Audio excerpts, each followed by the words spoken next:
없게 된 세상에서 멜라민 파동은 중국산 제품 전체에 대한 공포감으로 번졌습니다.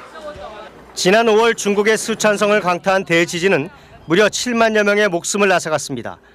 특히 엉성하게 지어진 학교 건물들이 붕괴되면서 많은 어린이들이 무참하게 희생됐습니다.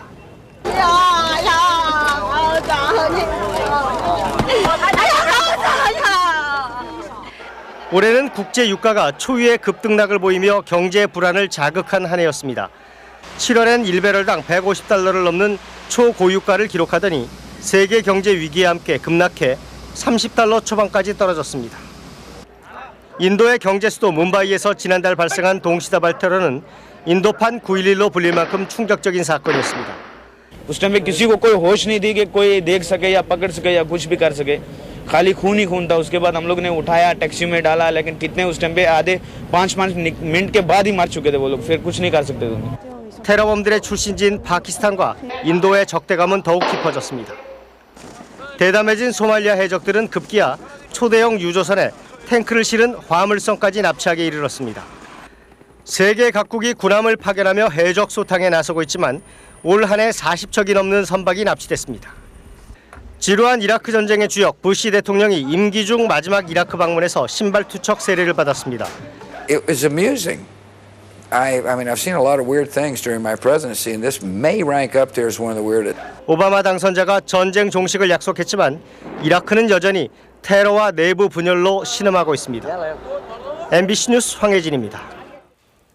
세계의 족적을 남긴 인물들이 올해 많이 세상을 등졌습니다. 올해 사망한 주요 인물들의 자취, 이진숙 특파원이 돌아봤습니다. 유난히도 예술인들의 타계가 많은 해였습니다.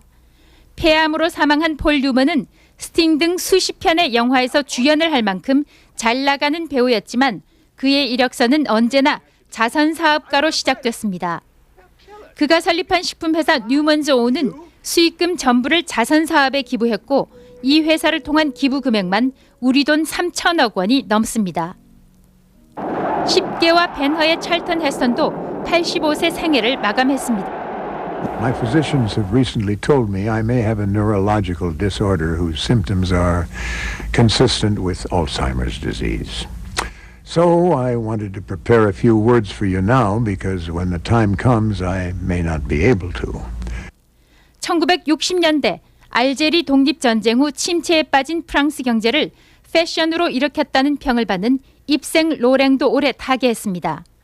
입생 로랭이 맞춤복에서 기성복 시대로 패션의 민주주의 시대를 열면서 부자 아닌 대중들도 멋쟁이로 거듭났습니다. 저서 수용소 군대를 통해 구소련 강제 수용소에 참상을 알린 솔제니친도 올해 타계했습니다.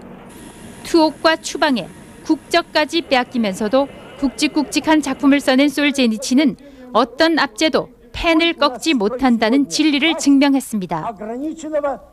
주라기 공원으로 전 세계의 어린이와 어른을 함께 흥분시킨 작가 마이클 크라이튼도 66세를 일기로 타계했습니다.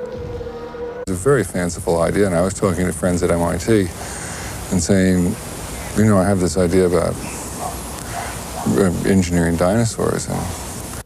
문명 간 충돌 이론을 제시한 정치학자 세몰 헌팅턴은 냉전의 승리자로 도취감에 빠진 미국과 미국인의 물음표를 던지며 세계적인 논쟁을 일으켰습니다. 한때 최고의 권력을 누리던 중국 주석 화고펑과 수하르토 전 인도네시아 대통령의 사망은 권력의 무상함을 새삼 1개월 줍니다. 2008년이 저물어가는 지금 세계는 올해 초 타계한 에드먼드 힐러리 경을 생각합니다. 미래에도 할 일이 많은데 지난 일에 대해 생각할 겨를이 없다는 그의 말에서 최고봉 에베레스트 산을 최초로 등정한 철학자로서의 지혜가 읽혀지기 때문입니다. 워싱턴에서 MBC 뉴스 이진숙입니다. 언론법 등 85개 법안의 강행 처리 방침에 대해서 시민단체들이 철회를 요구하면서 철야 농성에 들어갔습니다. EBS와 CBS 노조도 제작 거부를 선언했습니다. 신기원 기자입니다.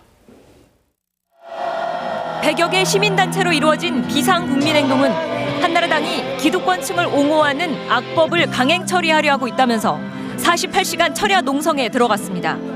특히 방송법 등 언론 관련법은 언론의 입을 틀어막으려는 시도라며 정부 여당을 강하게 비판했습니다.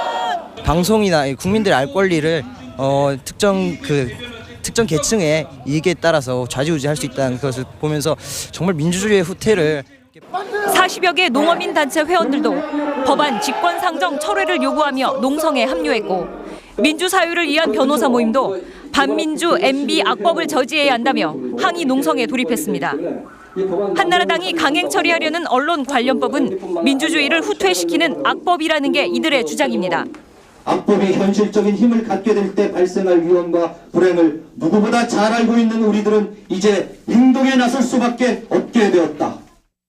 파업을 하지 않고 있는 KBS 내부에서도 비판의 목소리가 나왔습니다.